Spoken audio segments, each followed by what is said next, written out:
신약성경 히브리서 11장 23절로 29절까지의 말씀을 함께 봅니다. 히브리서 11장 23절로 29절.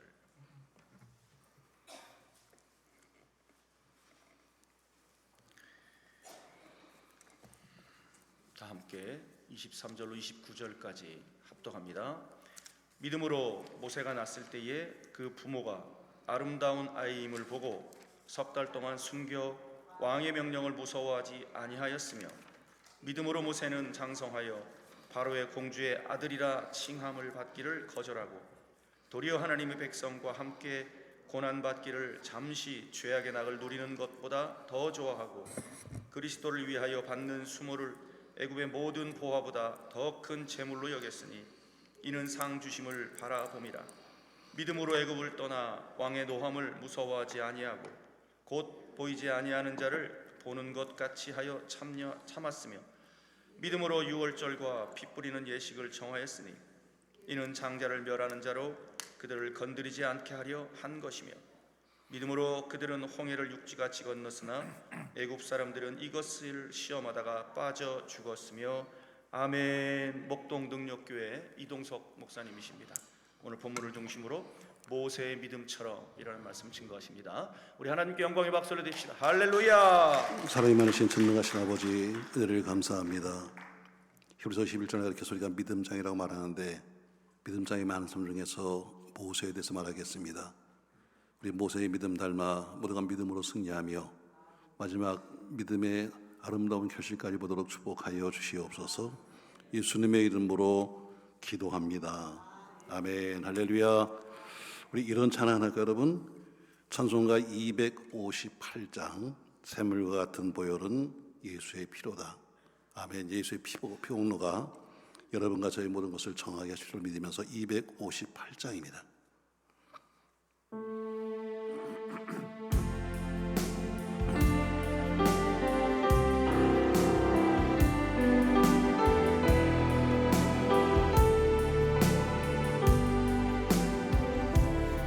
샘물과 같은 보혈은 주님의 피로다.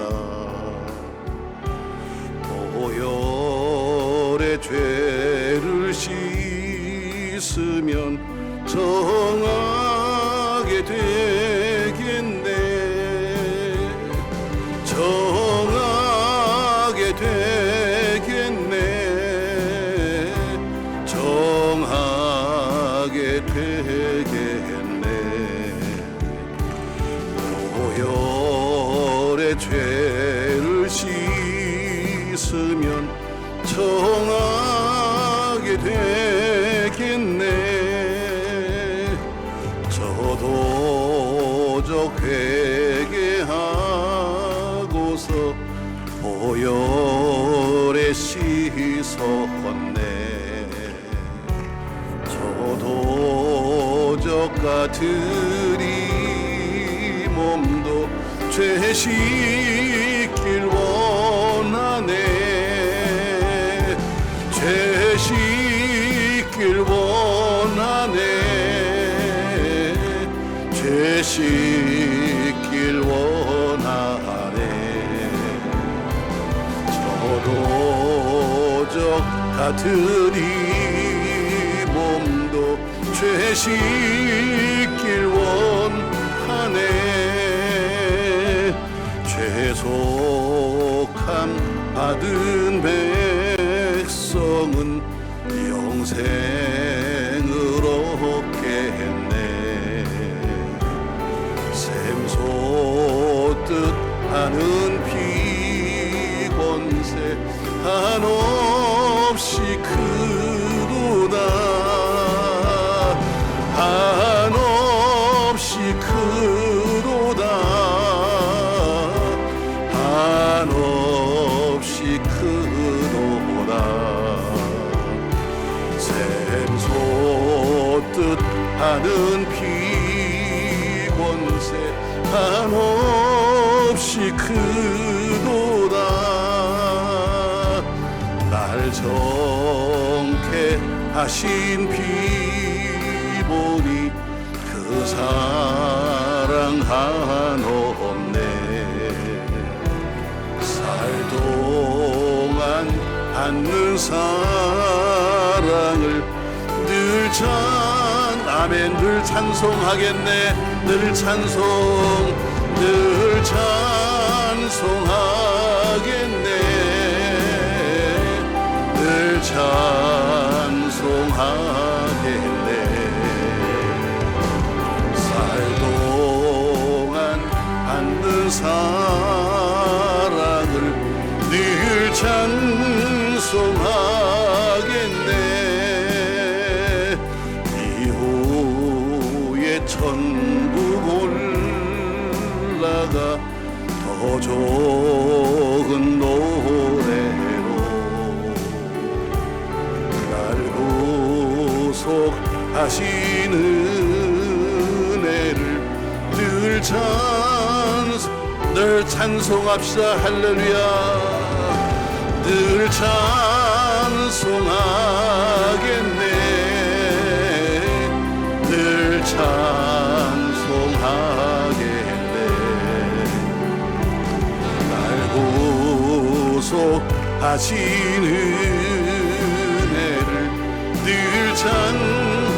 늘 감사하겠네. 감사합시다.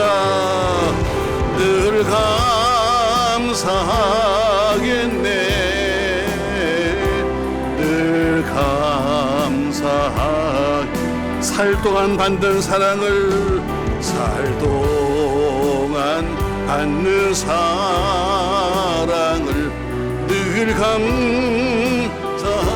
늘 찬송하겠네. 늘 찬송하겠네.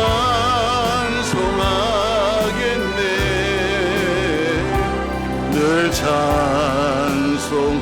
날 구속하신 은혜를 구속하신 은혜를 늘 찬송하겠네.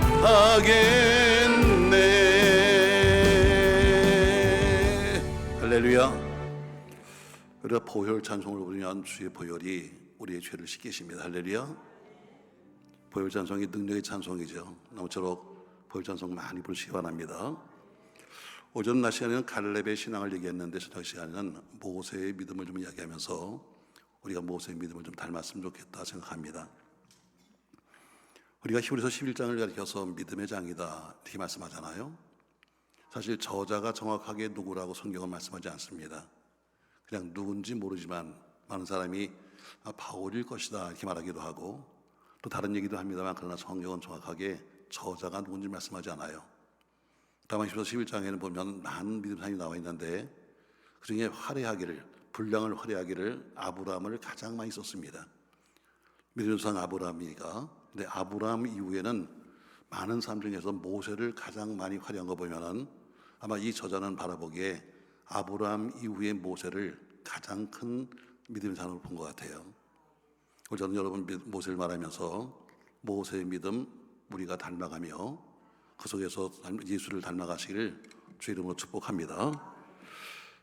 저를 믿음의 본문에 보니까 믿음으로 모세가 나을 때 이렇게 시작합니다. 다 성경을 다 피세요 여러분. 성경이 답이니까. 믿음으로 모세가 낳았을 때 그 부모가 아름다운 아이를 보았다 그랬어요. 여기 아름답다는 것은 무슨 뜻이냐면요, 얼굴이 예쁘다, 잘생겼다는 뜻이 아닙니다. 하나님 보시기에 좋았다는 뜻입니다. 이 당시 법이 어때요? 이 당시 법이 아이를 낳으면 원래 히브리 사람들이 이 노예들이 아주 생산력이 좋았습니다. 그러니까 아이를 아주 잘 낳는 거예요. 근데 여자 아이가 태어나면 큰 문제가 안 돼요. 여자는 그냥 노예로 쓰면 되니까. 근데 어디나 남자아이가 많이 태어나면 반드시 반란이 납니다. 그래서 남자아이는 항상 어디나 다 노예는 조절을 해요. 또 남자가 너무 많으면 나중에 군대를 만들기 때문에 그래서 반란이 일까봐 항상 조정하는데 여기 히브리 사람들이 워낙 어때요? 애기를 쑥쑥 잘 낳는 거예요. 그래서 그 당시 법이 어때요? 그러니까 아이를 낳으면 남자아이를 낳으면 다 죽여라, 이게 법이었습니다. 그러니까 당연히 모세가 태어났을 때도 당연히 법은 남자아이가 태어나면 죽는 거예요. 근데 아이가 태어났는데 응애하고 태어났는데 그 부모가 바라보는 순간에 어떻다 아름다웠다. 이게는 보기에 좋았다. 하나님 보시기에 좋았다. 당연히 여러분과 저희 모두 사는 삶이 하나님이 중심이에요. 사람 보기에 좋았다가 아니라 누구? 하나님 보시기에 좋았다. 아멘. 쉽게 말하면 모세의 부모가 분별력이 있는 거예요. 여러분이 마지막 시대는 많은 은사가 필요합니다. 지금 마지막 시대에 살고 있어요. 마지막 시대는 많은 은사가 필요해요. 방언도 필요하죠. 예언도 필요하죠. 다 필요합니다만, 그러나 정작 여러분과 제게 가장 필요한 것은 뭐냐면 분별력이에요. 분별력. 자, 여러분 성경에 이렇게 말해요. 지금 말씀은 기근 시대라고 말하고 있는데 지금 말씀은 홍수 시대입니다.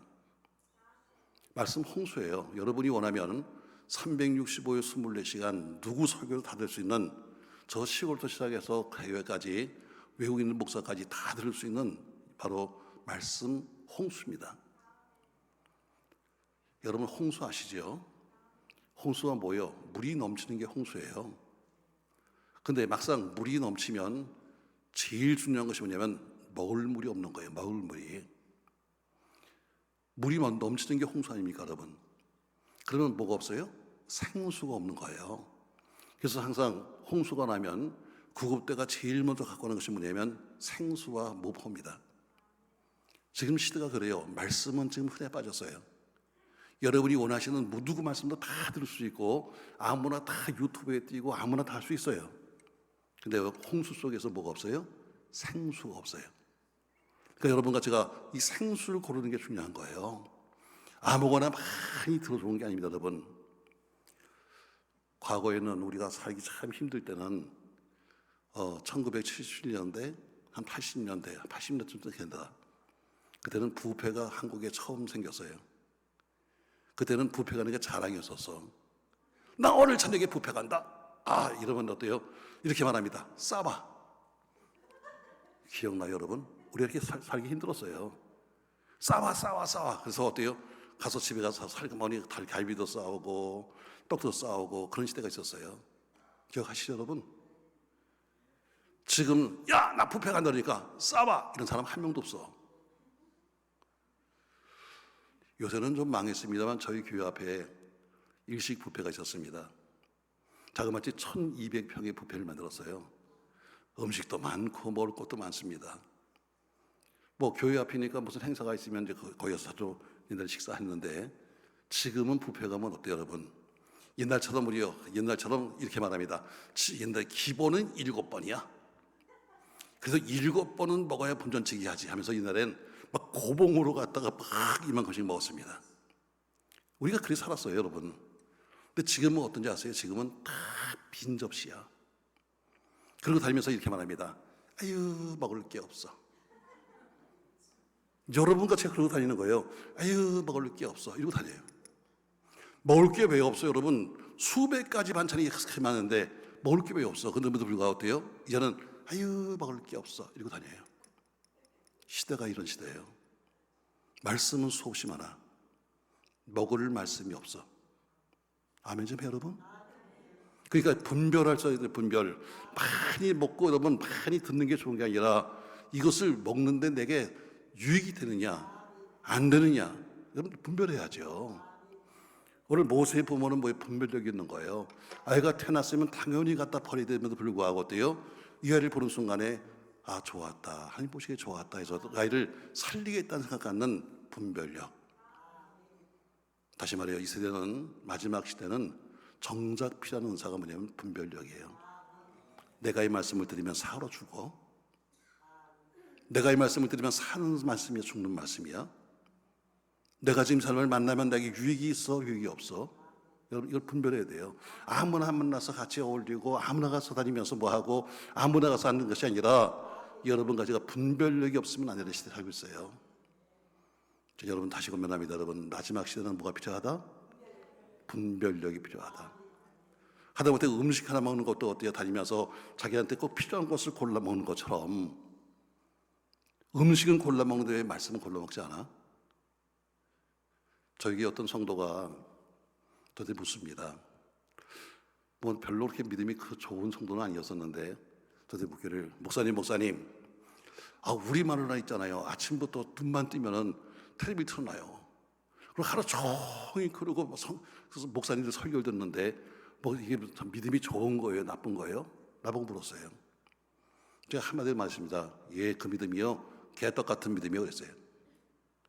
아니 무슨 말씀을 새벽부터 밤까지 듣는데 무슨 개떡 같은 말씀이야, 믿음이야, 좋은 믿음이지.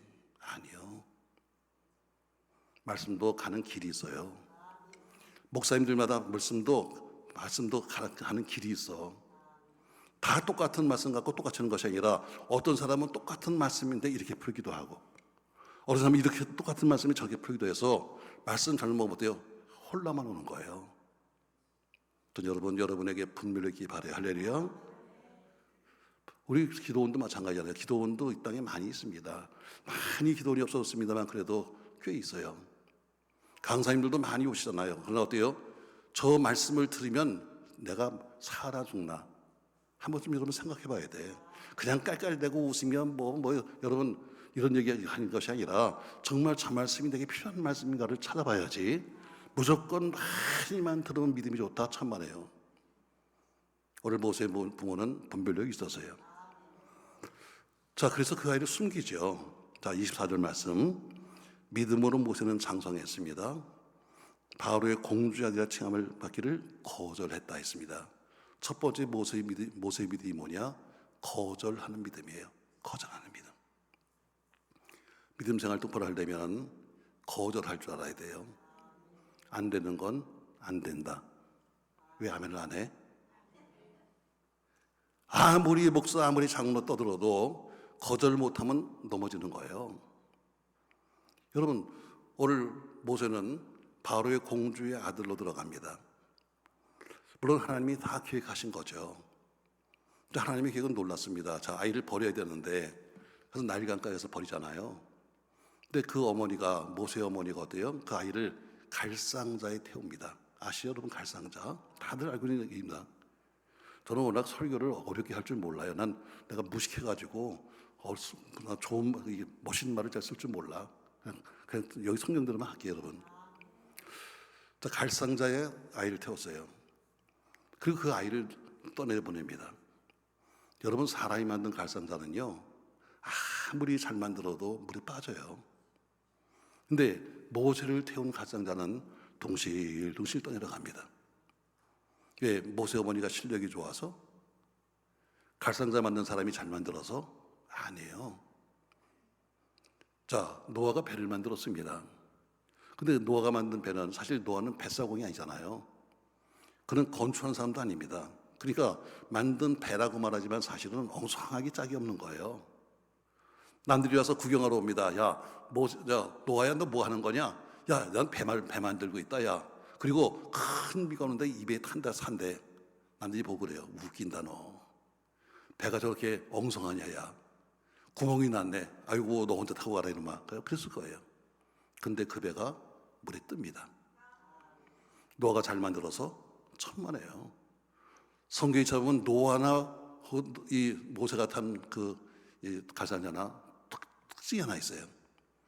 노아가 배를 다 만든다니 말씀하시기를, 노아야, 그 배의 안팎을 역청으로 지나. 역청이 뭐예요? 붉은색 콜탈이에요. 노아가 배를 다 만들었어요. 엉성하게 짝이 없는 배를 만들어 놓고 어때요? 역청을 발랐어요. 여기 갈상자도 마찬가지로 인간이 만든 갈상자에다가 뭐예요? 역청을 발랐어요. 역청이 뭐예요? 붉은색 콜탈이에요. 방수제입니다. 붉은색 콜탈이 뭐예요? 예수의 피입니다. 아멘. 교회가 이 세상에 존재하는 것은 예수의 피 덕분이요. 할렐루야. 무슨 어느 목사가 무슨 실력이 좋고 어느 목사가 설교를 잘하고 무슨 능력이 많고, 그게 아니라 예수의 피공로 때문에 교회가 서 있는 거예요. 우리는 착각을 살아요. 내가 좀 교회가 커지면 내가 능력이 많아서, 내가 설교를 잘해서, 내가 무슨 사람들을 잘해서, 천만입니다, 여러분. 노아가 만든 배처럼 우리는 인간은 엉성한 거예요. 근데 거기다 어때요? 역청을 지난 것처럼 예수의 피가 교회를 세우고, 할렐루야, 예수의 피가 교회를 띄우는 거예요. 오늘 모세가 타고 가는 갈상자도 마찬가지로 인간이 만든 갈상자는 물에 빠지게끔 되어 있어요. 그러나 어때요? 안팎으로 적쳤던 역청 때문에 동실동실 하는 거예요. 결국 자, 그 아이는 바로의 공주의 눈에 띄게 됩니다. 여러분, 사실 이게 말이 안 되는 소리예요. 그 당시 이집트에는, 왕국에는 사우나가 있었습니다. 최고의 아름다운 건물에, 대리석 건물에, 그리고 어디요? 욕실을 만들어 놓고 공주가 거기서 목욕하기에 마땅한 거지. 아니, 똥물이 흘러가는 나일강에 와서 공주가 목욕한다는 게 말이 되는 거예요? 안 되는 거예요. 자기 집에 좋은 사우나가 있고 자기 집에 목욕탕이 있음에도 불구하고 공주가 왜 거기 나와서 목욕을 할까? 아니요, 하나님의 계획이에요. 할렐루야. 하나님이 하시는 거예요. 하나님이 그 여인과 여자로 하여금 그 나일강을 나오게 하시고, 그리고 그의 눈에 그 수많은 것들이 떠내가는데 하필이면 갈상자가 보이게 하시고, 저게 뭐냐 가지고 와라 해서 열었더니 어린아이가 들었는데, 어린아이를 보는 순간에 그 여인도 마찬가지로 아름다운 아이, 야 잘생겼네 하면서 어때요? 한 번씩이 좋았기 때문에 그 여인도 가일 데려간 거예요. 모든 구원은 하나님의 계획입니다. 할렐루야. 여러분과 제가 여기 앉은 것도 하나님의 계획입니다. 아이고, 내가 시간이 오늘 남고 비가 오는데 그래서 좀 왔지가 아니라, 여러분과 제가 어떻게 왔든지 간에 오늘 이 말씀을 듣게 하신 것은 하나님의 계획입니다. 오늘 모세는 어때요? 자, 이제 그대로만 있으면 왕자가 되는 거예요. 자, 그 당시에 그 문헌에 보면 바로가 약간 정신병 환자 같대요. 성경도 보세요, 여러분. 수시로 성경이 바뀌고 하는 것처럼 약간 정신적 이상이 있는 것 같다는 겁니다. 그러니까 사람들은 말하기를 오늘 모세가 그냥 가만히 있었으면 아마 그가 왕 되지 않았을까 하는 이야기도 있어요. 그럼에도 불구하고 오늘 모세는 자기 민족과 더불어 함께 있기 위해서 자리를 거절합니다. 24절 말씀, 믿음으로 모세는 장성하여 바로의 공주의 아들이라 칭함받기를 뭐하고? 거절하고. 아멘. 거기다 빨간 줄 5개, 거절에다가 빨간 줄. 이게 설교 오늘 첫 번째 제목이니까, 신앙생활 똑바로 하려면 거절할 것은 거절해야 한다. 빨간 펜이 없다고요? 손가락을 깨물어. 그만큼 중요한 말씀이에요. 신앙생활의 가장 기본이 뭐냐? 안 되는 건 안 된다, 되는 건 된다예요. 이것도 아니고 아니라 오늘 거절, 여러분 거절이 얼마나 힘든 거예요. 저도 거절을 못해서 이만 살쪘어요. 먹으라는데 어때요? 큰 신방만 가면 갖다 해주는데, 아유 안 돼요 하고 딱 끊으면 좋은데, 아유 안 되는 줄 알면서 왜 먹었을까 뭐 이러면서 먹으니까 결국에 살찌는 거예요. 난 뭔 말일까? 아무것도 없어. 여러분 다 어때요? 거절할 걸 거절 못하니까 그런 거예요. 오늘 모세 신앙은 뭐예요? 거절하는 신앙이다. 안 되는 건 안 되는 거예요. 할렐루야. 제가 우리 교회에서 우리 교육자들한테 좀 심하게 많이 가르칩니다. 뭐 나는 가르치지만 그 가르침을 받는 사람은 기분 나쁠 거예요. 부교육자들은 담임 목사는 말 다 기분 나쁘게 생각할 거니까 직장 가면 다 마찬가지지 뭐. 저는 이렇게 가르칩니다. 어디 신방을 가든 어디를 가든 교인들이 주는 돈 받지 마라. 저는 이렇게 가르칩니다. 왜? 저도 한때 목사 되기 전에 사업하다 실패한 사람입니다. 예수도 그 당시 처음 믿었지만, 그러나 너무 힘든 때 서울 살다가 다 망해가지고 저기 38선이 보이는 저 북쪽으로 이사를 갔습니다. 도망간 거지 뭐.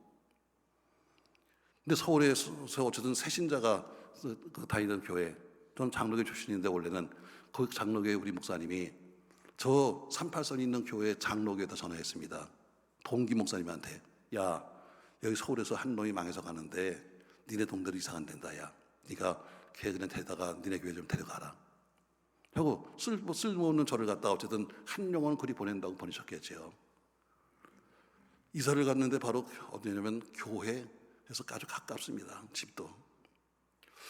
자, 그런데 그래도 믿음이 없어도 그래도 다 망의 거지처럼 같이도 그래도 원하는 게 있는데, 뭐냐면 우리 목사님 한번 어렵지만 신방 왔으면 좋겠다 생각했어요.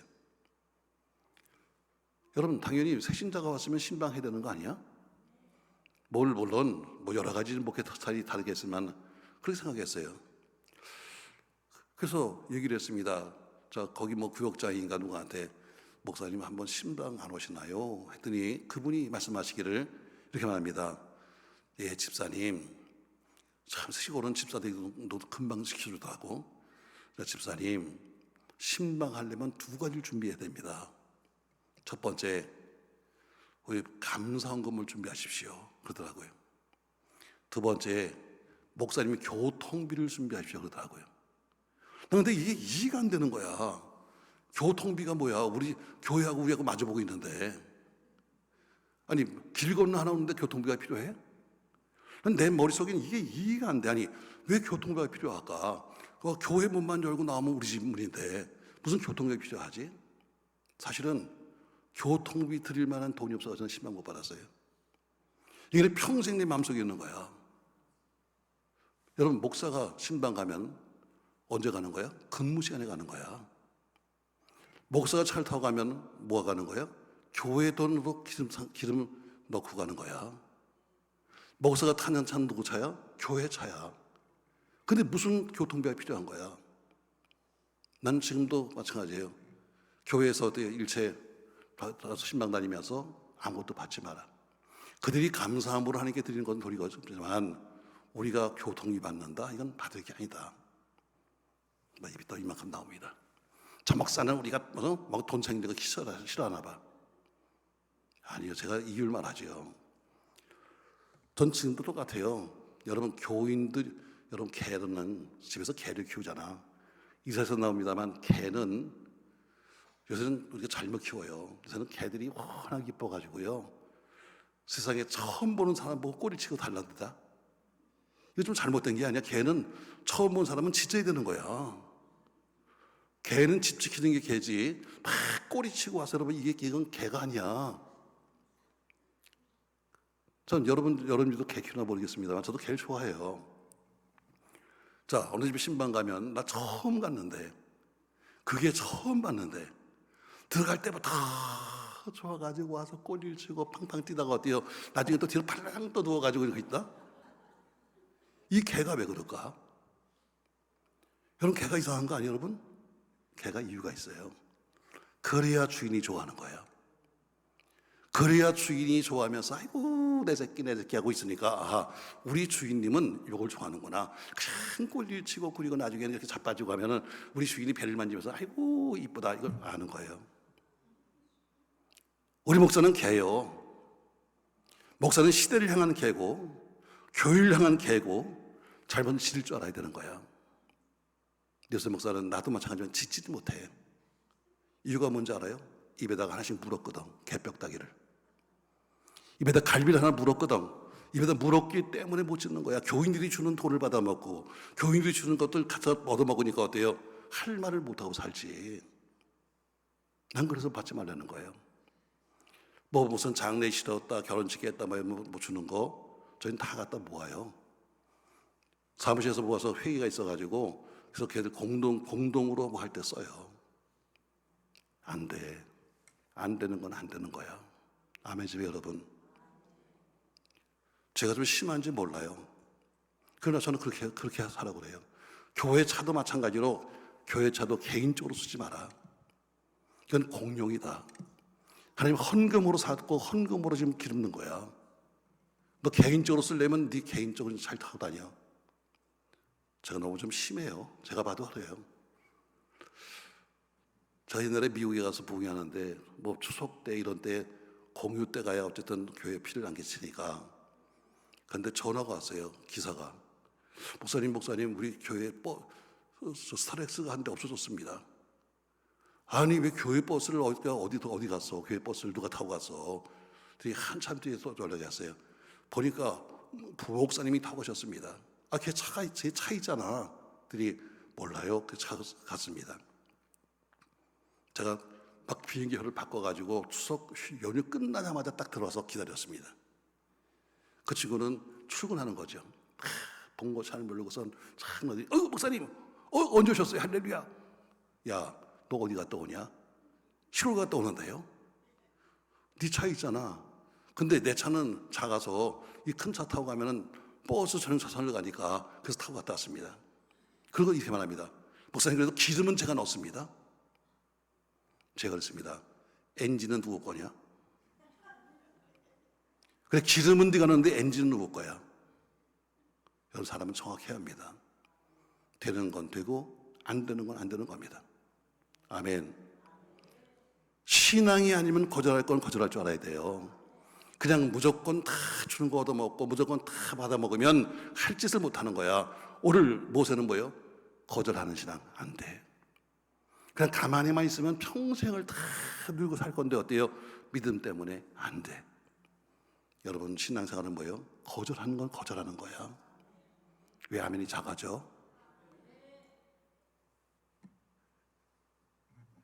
신앙생활이 만만치 않습니다, 여러분. 제가 참 독일 좋아했어요. 저는 원래 사회 전공이 기계입니다. 엔지니어예요. 그래서 옛날 직업은 노가다입니다. 현장 프린터 건설을 하는데 현장 소장을 있었어요.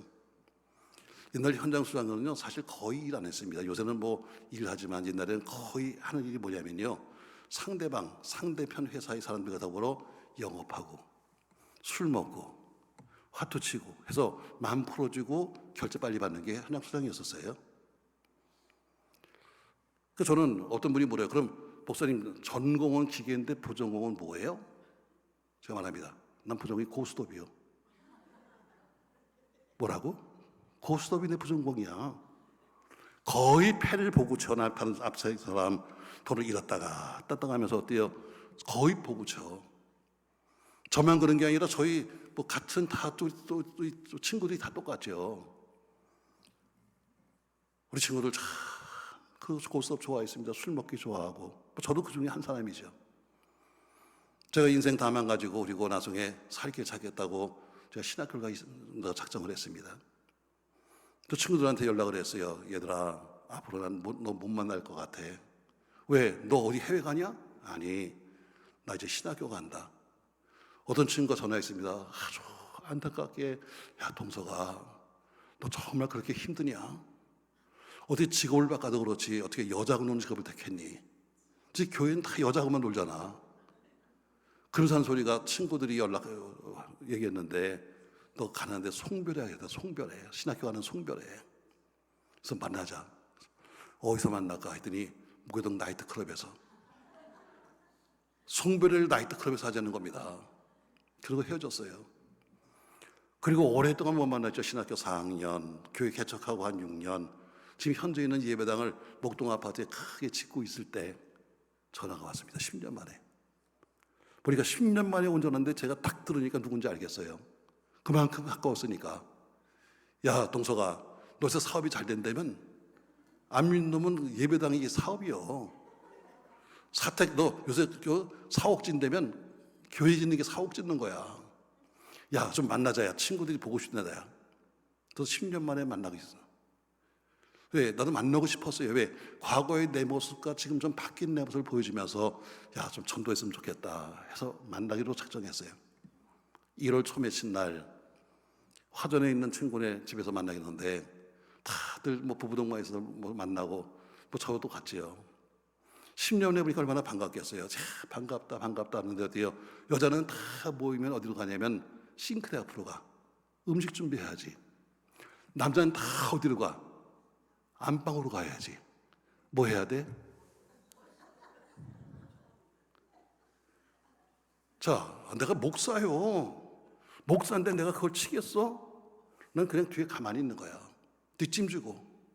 앞에서는 막 지금 난리가 났습니다. 뭐 지금 친구들이 지금 소리가 지금 근데 궁금해. 여러분, 궁금한 것도 죄야? 궁금해. 그래서 궁금해서 한번 내가 머리를 좀 집어넣어 봤지, 이렇게. 이야, 근데 신기하죠? 10년 동안 한 번도 안 만졌는데 패가 답해. 홍단, 청단, 고도리의 피박의 세상에 전두환 피박까지 10년 한 번도 안 쳤는데 어떻게 답이는 거예요? 내가 목사인데 치겠어. 난 뒤에만 앉아 있는 거야. 말만 하는 거지. 어느 내 앞에 있는 놈이요. 광 갖고 죽어. 저 뒤에서 발로 찼어. 야, 광팔 엄마. 광팔어 이놈아. 광팔어. 내가 누구야? 목사야. 자리가 어떤 에 따라서 달라진 거예요, 삶은. 아무리 믿음 생활 열심히 하고 아무리 목사고 아무리 장로고 떠들어도 내가 어디에 있냐에 따라서 달라지는 거예요. 안 돼. 사람은 거절할 것은 거절해야 돼. 난 아멘 할 때까지 또 할 거야. 여러분 예배드리러 가려고 그러면 전화 오잖아.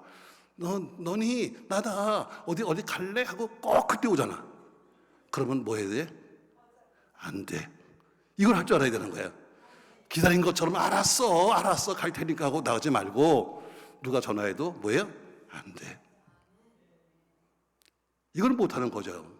어디 다 있고 어때 교회 간다고 가방 탁 들고 나왔는데 전화가 가지고 야 오늘 쇼핑 가자 뭐 김포에 뭐 어디 갔다 아 그래 알았다 하고 가지 말고 뭐 하자고? 안 돼. 거절하는 신앙 이게 있어야 돼요. 할렐루야. 자, 두 번째 보니까 자 26절 보세요. 그리스도를 위하여 받는 수모를 애굽의 모든 포화보다 더 큰 재물로 여겼으니 이는 뭘 바라봤다? 상 주심을 바라봤다. 믿음이 뭐냐? 믿음은 바라보는 거예요. 믿음은 내일을 바라보는 게 믿음이에요. 할렐루야. 오늘 현재를 바라보는 것이 아니라 내일을 바라보는 게 믿음이에요. 근데 오늘 모세는 뭐예요? 상 주심을 바라봤다. 상을 바라보는 게 아니에요. 상 주시는 분을 바라보는 거야. 상은 귀한 겁니다. 근데 누가 줬냐에 따라서 달라지는 거예요. 자, 아무리 귀한 상도 어떤 사람은 요새 뭐 정권이 바뀌니까 그러잖아요. 옛날에 받은 상 도로 반납하겠습니다. 이렇게 말하잖아요. 여러분, 상 또 아무리 귀한 상이라 할지라도 누가 주었냐에 따라서 상의 가치가 달라지는 거예요. 똑같은 상패지만 어떤 사람이 주었냐. 저는 오늘 두 번째 보니까 어때요? 오늘 모세는 상 주심을 바라봤다. 상을 바라본 게 아니에요. 상 주시는 분. 상 주시는 분. 할렐루야. 여러분 눈에 보이는 상을 바라보지 말고 눈에 보이는 상 주신 분을 바라보십시다. 할렐루야. 오늘 이게 모세의 믿음입니다. 우리는 어때요? 눈앞에 보이는 상만 내가 공부 열심히 해서 무슨 학교 가고 해야죠. 내가 뭐 해서 뭐가 되고 해야죠. 그러나 다른 것은 누구에 의해서 상 주시는 분이 누구냐 이거예요. 전 여러분 오늘 모세의 믿음은 첫 번째 거절하는 믿음이요. 두 번째는 바라보는 믿음이다. 누굴 받느냐? 상 주시는 분을 바라봤다. 아멘. 아멘. 세 번째 보니까 27절 말씀 같이 읽어요. 믿음으로 애굽을 떠나 왕의 노함을 무서워하지 아니하고 곧 보이지 아니하는 자를 보는 것 같이 하여 뭐였으며 참았으며. 세 번째 모세의 믿음은 참 믿음이다. 여러분 신앙은 참는 거예요. 사랑은 참는 거예요. 목사도 참지 못하면 못해. 아무리 실력이 좋고 아무리 영적이 좋고 뭐 해도요 참을 줄 모르면 목회하기 쉽지 않아. 저희 교단에 전과 15번 목사님이 계세요.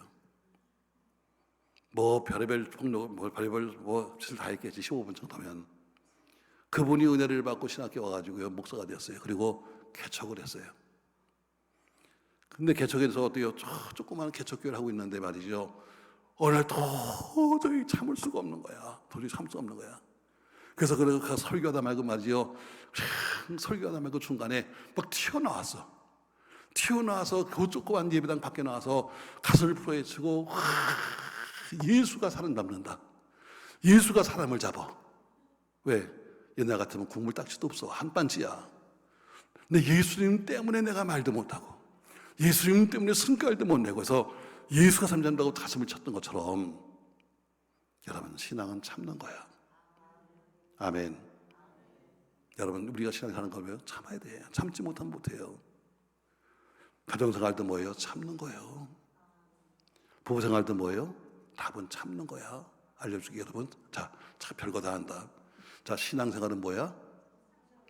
답을 알려줬잖아. 참는 거라고 대답해야지. 다시 한번 해요. 신앙생활이 뭐야? 맞아요. 가정생활이 뭐야? 부부생활이 뭐야? 참는 거야. 승깔대로 다 하면 못 살아 여러분. 참아야지. 우리 모세가 참았어요. 왜 참았냐? 당장 눈에 보이는 애굽 왕보다 눈에 보이지 않는 사람을 보는 것처럼 했어요. 다시 말해 하나님은 눈에 보이지 않아요. 그러나 그게 보이는 것처럼 봤기 때문에 참은 거예요. 사는 성도 여러분, 참으십시오. 때로는 말도 참으시고 때로는 어떻게 가슴 속도 참으셔야 합니다. 참지 못하면 여러분 실패하는 거예요. 제가 이제 교회 은퇴가 얼마 안 남았습니다. 제가 2월 28일 날이 은퇴예요. 제가 한 40년 목회하면서 중간에 어쨌든 목회하는 것이 쉽지 않잖아요. 때로는 오해를 받기도 하고 때로는 음모를 받기도 하고 뭐 교회 속에서 별일이 다 있잖아요. 한 번은 어려운 고비를 넘었습니다. 참 은혜 가운데 잘 끝났어요. 근데 그 힘들 때 어려울 때 제가 설교를 하나 준비했어요. 내가 마지막으로 이 교회를 떠날 때 내가 이 설교를 해야지 하고 아주 오래전에 설교를 하나 준비했어요. 그리고 제가 그 다음 주간에 이제 교인들하고 더불어 주일날 예배 드립니다. 그래서 제가 이런 얘기했어요. 여러분, 이번에 어쨌든 교회가 분란했던 거 참 제가 죄송합니다. 그런데 제가 이번 어려울 때 제가 기도원에 올라가서 설교 하나 준비했습니다. 무슨 설교냐면 제가 앞으로 언젠가 뭐 하나님이 나를 부르셔서 너 딴 교회 가라. 그러면 내가 아무리 개척한 교회지만 난 가야 되고 또 너는 어디 해외로 가라 하면 난 또 떠나야 됩니다. 그러나 내가 그렇게 여기서 은퇴를 하든 아니면 여기서 내가 중간에 나가든 간에 마지막 떠날 때 해야 될 고별 설교를 하나 준비해 왔습니다. 했더니 교인들이 전부 다 고별 설교하니까 제가 물었어요. 여러분 듣고 싶으시죠? 했더니 아멘 그러더라고. 전화했어요. 지금 할 수가 없습니다. 왜? 안 갈 거니까. 고별 설교 갈 때 하는 거 아니야. 내가 지금 할 수는 없습니다. 왜? 아직 안 갈 거니까. 그 대신에 제가 그럼 설교 제목을 알려드릴까요? 하니까 아멘 또 그러더라고. 근데 알려줬어요. 설교 제목이 있습니다. 설교 제목은 이겁니다, 여러분. 목사도 할 말이 있다. 제가 이번 2월 28일 날 만약에 은퇴할 때 이 설교를 할까 모르겠어요. 목사도 할 말이 있다. 여러분, 교인들만 할 말이 있는 게 아니야. 교인들만 뭐 다니면서 무슨 떠들면서 무슨 노가 이렇고 저렇고 그러는 게 아니라 목사도 할 말이 있고 사모도 할 말이 있고 전사도 할 말이 있고 다 할 말이 있어. 아멘 좀 해봐 여러분. 다만 말을 못하고 참는 거야. 왜? 이 말을 하게 되면 더 불안한 일이 생기기 때문에 참는 거야. 저도 이제 2월이 가까우니까 저도 고민해요. 내가 과연 이 설교를 해야 되나? 목사도 할 말이 있다. 이 설교를 내가 떠나면서 해야 될 건가? 여러분, 다 사람은 할 말이 있는 거야. 망한 사람도 할 말이 있고 한 사람도 할 말이 다 할 말이 있는 거야. 그러나 어때요? 아무리 할 말이 있다 할지라도 참지 못하면 어때요? 다 무너지는 거야. 오늘 모세 말합니다. 눈에 보이는 엄청난 바로. 그러나 그 뒤에 보이지 않는 하나님을 바라봤기 때문에 난 참았어 하는 것처럼 세 번째 참는 인내하는 것이 모세의 믿음입니다. 전 여러분 참으십시오. 할렐루야. 하고 싶은 말도 좀 참고 하고 싶은 행동도 참고 참아야 합니다. 나 하나가 손을 놓으면 모두 행복한 거예요. 여러분 죽은 사람의 특징이 뭐예요? 말이 없는 거예요. 죽은 사람은 말을 하지 않습니다. 그처럼 어때요? 나 하나 죽으면 간단한 거야. 누가 와서 무슨 뭐 떠들고 누가 와서 뭘 하고 뭐 하고 무슨 일 해도 나 하나 죽었습니다 하고 입 다물어 버리면 싸움도 만드는 거야. 오늘 세 번째 모세는 참고 견디는 신앙이다. 아멘. 아멘. 자, 네 번째 봅시다. 여러분 28절. 믿음으로 유월절과 피 뿌리는 예식을 정하였으니 이는 장자를 멸하는 자로 그들을 건드리지 않게 하려 한 것이며 그처럼 모세는 유월절을 정했습니다. 절기를 정했어요. 절기를 정하고 지켰습니다. 모세의 신앙은 정하고 지키는 신앙이에요. 여러분 정했으면 지키셔야 돼요. 여러분이 기도해서 은혜를 받고 내가 앞으로 이렇게 살아야지 하고 정했으면 사셔야 합니다. 내가 이렇게 믿어야지 하고 정했으면 살아야 합니다. 근데 어때요? 수없이 정하지만 살지 않는 거예요. 여러분 우리가 결단을 얼마나 많이 해요? 조금만 은혜 받으면 결단을 하고, 조금만 뭐하면 하지 말겠다고 결단을 하고, 그렇게 많이 약속을 했지만 그러나 수시로 잊어버리고 말아. 그러나 모세는 어때요? 유월절을 정했어요. 피 뿌리는 일식을 정했어요. 정하고 어때요? 지켰어요. 약속은 지키는 신앙이에요. 약속하셨으면 지켜야 합니다. 약속이 왜 중요하니까 그러면 약속은 지키려고 있는 거지, 약속은 여러분 안 지키려고 있는 게 아니잖아요. 약속은 지키려고 있는 거예요. 저도 한 40년 목회 가만히 보면요, 전적인 하나님의 은혜입니다. 왜냐하면 제가 교회를 시작할 때요, 아까 말한 것처럼 다 인생 살다가 실패해가지고, 저희 교회 홈페이지 보면 제가 쓴 말에 이런 말이 나와요. 내 인생의 바닥을 쳤을 때 나를 살리신 예수. 이것처럼 정말 힘들고 어려웠을 때 예수 믿어가지고 여기까지 왔는데, 정말 교회를 개척할 때 돈이 한 푼도 없었습니다. 거지가 무슨 돈이 있어요. 그럼에도 불구하고 하나님께서 사람을 만나게 했어요. 그래서 목동 아파트 132동 108호 남의 집 마루에서 교회 시작했어요. 예배도 아니죠. 기도를 시작했어요. 그 집에 문제가 있으니까 가서 기도원에 사는 사람들과 더불어 기도하기 시작했어요. 그리고 문제가 해결됐어요. 그리고 그 집이 교회가 됐어요. 그래서 우리 교회는 아파트 마룻바닥이 교회 시작이에요. 근데 조금 있더니 어때요? 남들이 다 주변에서 남들이 교회가 아파트에 있으니까 어때요? 다 뭐 비난하고, 그 다음에 무슨 가서 투서 집어넣고 그래서 쫓겨났어요. 그래서 목동 아파트 3단지에 있는 16평, 실병수 11평으로 이사가서 개척을 했어요. 이 39년 전의 이야기예요. 그리고 아무것도 없는 신학생이었던 제가 이만큼 온 것은 전적인 하나님의 은혜예요. 저는 종종 하나님께 엎드려서, 하나님, 저는 아무리 봐도 제가 하나님께 쓰임받을 사람이 아닙니다.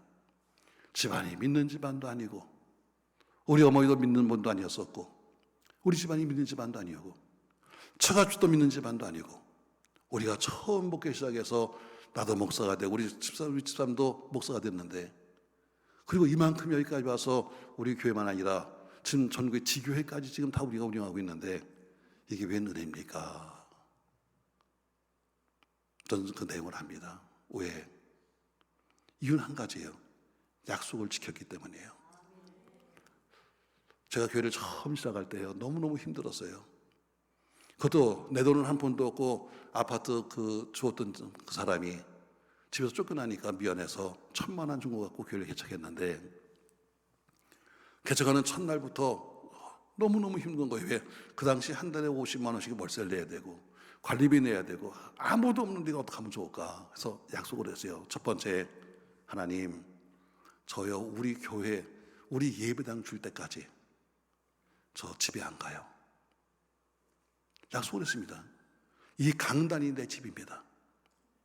하나님이 3년 8개월 만에 우리 교회 주셨습니다. 저는 3년 8개월 동안 그 강단이 내 집이, 내 방이었습니다. 두 번째 약속했습니다. 하나님, 제 세상에서는 돈 많이 써봤습니다. 현장 소장이니까. 내 돈 아니지만 그러나 가서 먹기도 하고 놀기도 하고 그렇게 써봤지만, 그러나 정작 하나님께 드릴 돈은 한 푼도 없습니다. 그러나 앞으로 제게 돈을 주시면 제가 이렇게 하겠습니다. 제가 우리 교인들이 주는 생활비 위에 주시는 돈이 있으면 하나님께 헌금을 하겠습니다. 전 지금까지 40년을 지켰습니다.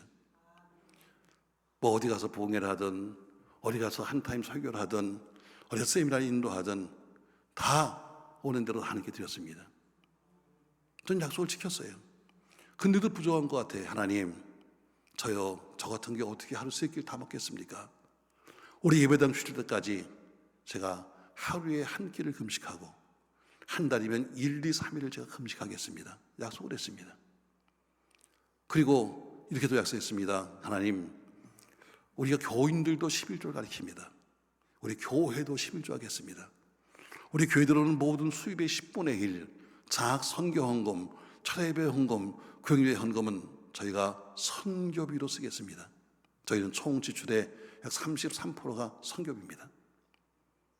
그걸 지켰습니다.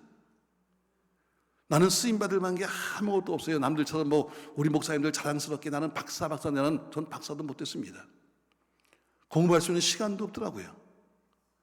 전 박사도 아닙니다. 저는 그렇게 뭐 공부를 많이 한 사람도 아닙니다.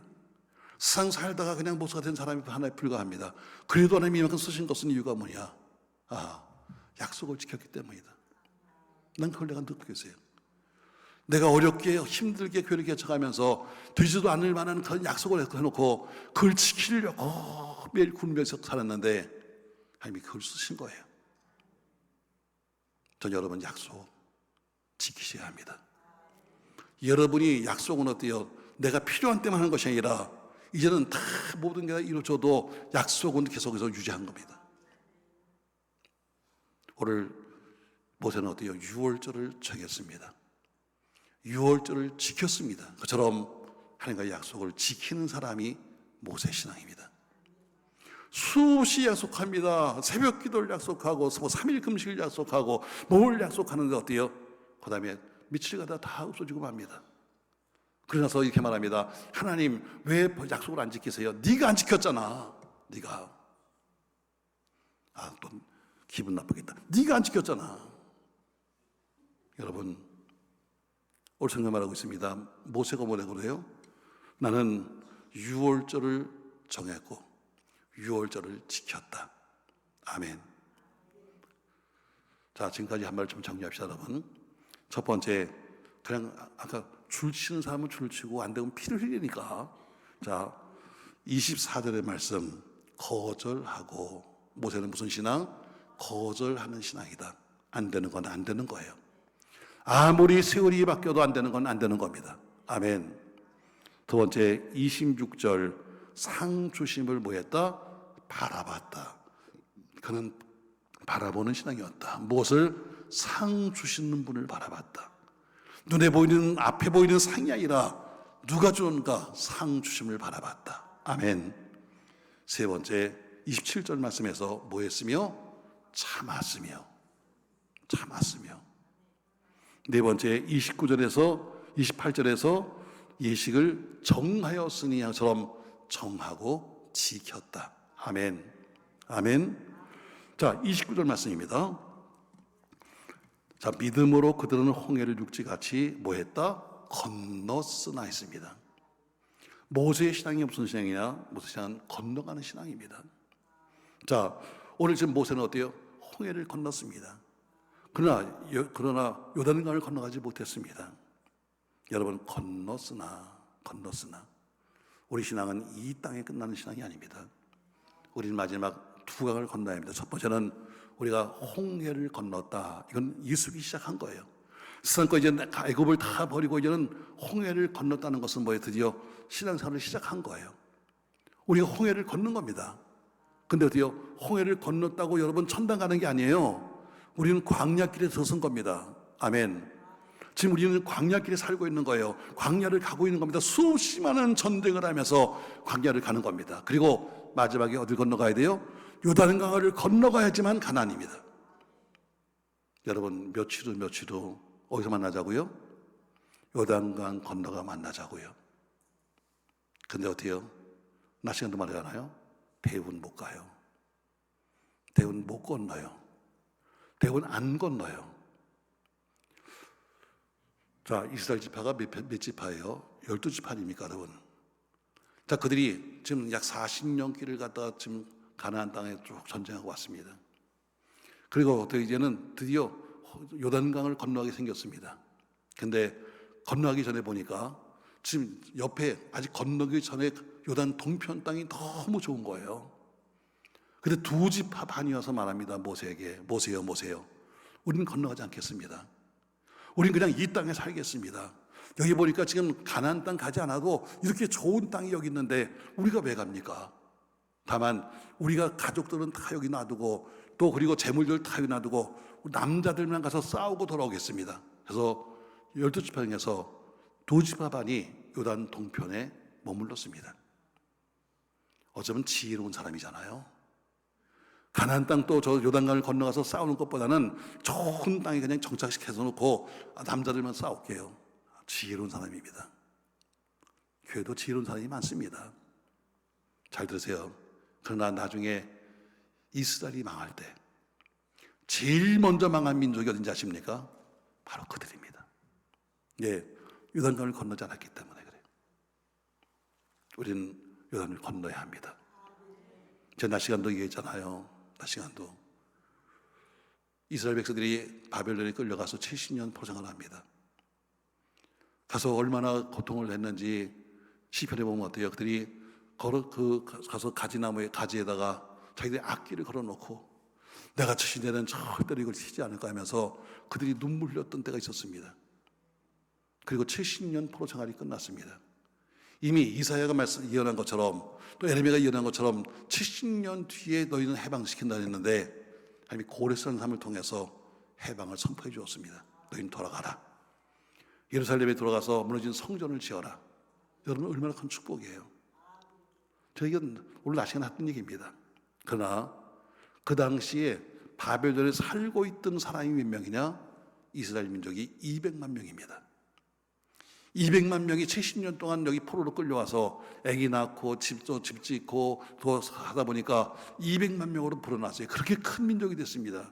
근데 정작 가라 했더니 어디요? 불과 5만 명도 안 되는 사람이 돌아가기 시작합니다. 200만 명이 모두가 하나님 앞에 나와서 예배했고 200만 명이 모두가 모이면 하나님이 어쩌고 떠들었는데 정작 모든 소유를 다 버리고 그리고 예루살렘으로 가는 사람은 5만이 안 됐다. 이게 현실입니다. 교회 속에 그 많은 사람이 모이기만 하면 뭐 예수가 어쩌고 무슨 뭐 믿음이 어쩌고 떠들고 다니는데 정상 마지막 요단을 건너갈 사람들은 누구냐? 5만이 안 됩니다. 난 여러분 우리 모두가 천당 가서 만났으면 좋겠습니다. 근데 과연 그게 가능할까? 왜 계시록은 14만 4천을 이야기했을까? 왜 그렇게 200만 명이 전부 다 모이면 하나님을 찬송하고 하나님께 영광을 돌리고 모여서 회당에서 말씀을 듣고 있던 사람들이 왜 못 갈 수가 없지요. 이 땅에 게 너무 많아. 소유도 많고 자식도 많고 이제는 지금 일궈놨던 70년의 모든 생활이 있기 때문에 이걸 버릴 수가 없어가지고 그들에게 어때요? 예물을 주면서 너희가 돌아가라 하면서 불과 4만 몇천 명이 돌아가는 거예요. 저는 이 말을 확실히 믿습니다. 주님 말씀해요. 좁은 길로 가야 한다. 좁은 길로 가야 돼. 넓은 길은 어떻게 가는 사람이 많지만 좁은 길은 협잡해서 가는 사람이 적어. 여러분 좁은 길, 그 길을 가시겠습니까? 그냥 넓은 길 가서 발 먹고 잘 살고 이 땅에서가 아니라 정말 어렵고 힘든 여러분 그 작은 비길을 가다가 어떻게 될지 모르는 작은 길을 가시겠습니까? 모세는 말합니다. 건너갔다. 마지막 건너가는 신앙이 되셔야 합니다. 마지막 천국까지 입성하셔야 합니다. 이 땅에서 무슨 내가 뭐 했다, 이 땅에서 내가 뭐 목사했다, 이 땅에서 장로했다가 문제가 아니라 천당 갔느냐 못 갔느냐 이것이 문제지. 이 땅에서 내가 무슨 직분이 무슨 견장을 몇 개 달았다고 여러분 바뀌는 게 아무것도 없습니다. 저 여러분 오늘 모세 신앙을 통해서 우리 모두가 육지같이 건너갔다 하는 것처럼 마지막 우리가 요단도 함께 건너 주님 계시는 그 자리까지 함께 가시기 바라면서 가는 길이 조금 힘들고 어렵다 할지라도 포기하지 말고 여러분 끝까지 주님과 더불어 함께 가는 여러분과 제가 되시기를 예수님의 이름으로 축복합니다. 이런 찬양을 한번 할까요 여러분? 비바람이 갈 길을 막아도 나는 가야 합니다. 눈보라 갈 길을 가려도 나는 가야 합니다. 그 길이 비록 좁은 길일지라도 나는 가야 합니다. 아멘. 오늘 말씀을 잘 들으시고 모세같이 승리하기 위해서 함께 믿음으로 승리하시기 바랍니다. 할렐루야.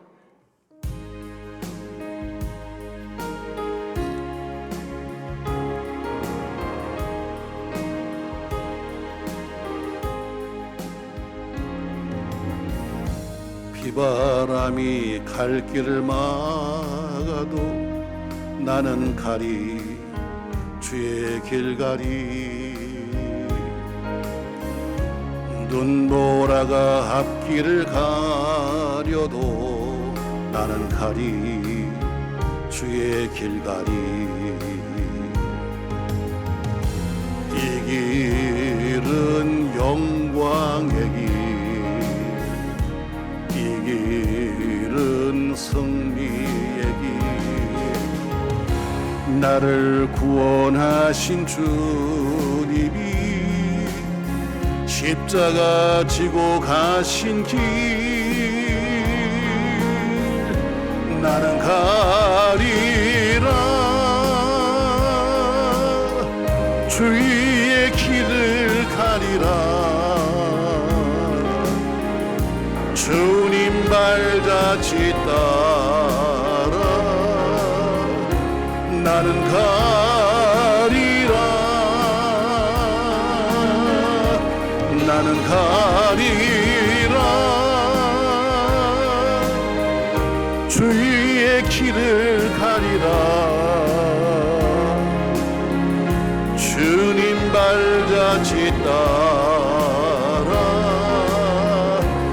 나는 험한 파도 앞길을 막아도 우린 가야 합니다. 험한 파도 앞길을 막아도 나는 가리 주의 길 가리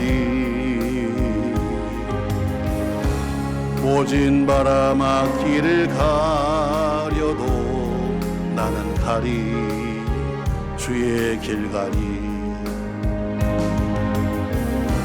이 길은 고난의 길 이 길은 생명의 길 나를 구원하신 주님이 십자가 지고 가신 길 나는 가리라 주의 길을 가리라 주님 발자취 따라 나는 가리라 나는 가리라 주의 길을 가리라 주님 발자취 따라 두 손도 다 같이 나는 가리라 주의 길을 따라 갈 겁니다. 나는 갈 거예요. 나는 가리라 주의 길을 가리라 주님 발자취 따라 나는 가리라 아멘 나는 가리라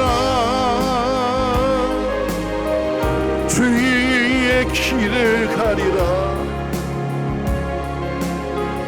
주님 발자취 따라 나는 다 같이 통성으로 주여 우리도 모세길을 가게 없어 기도합니다. 주여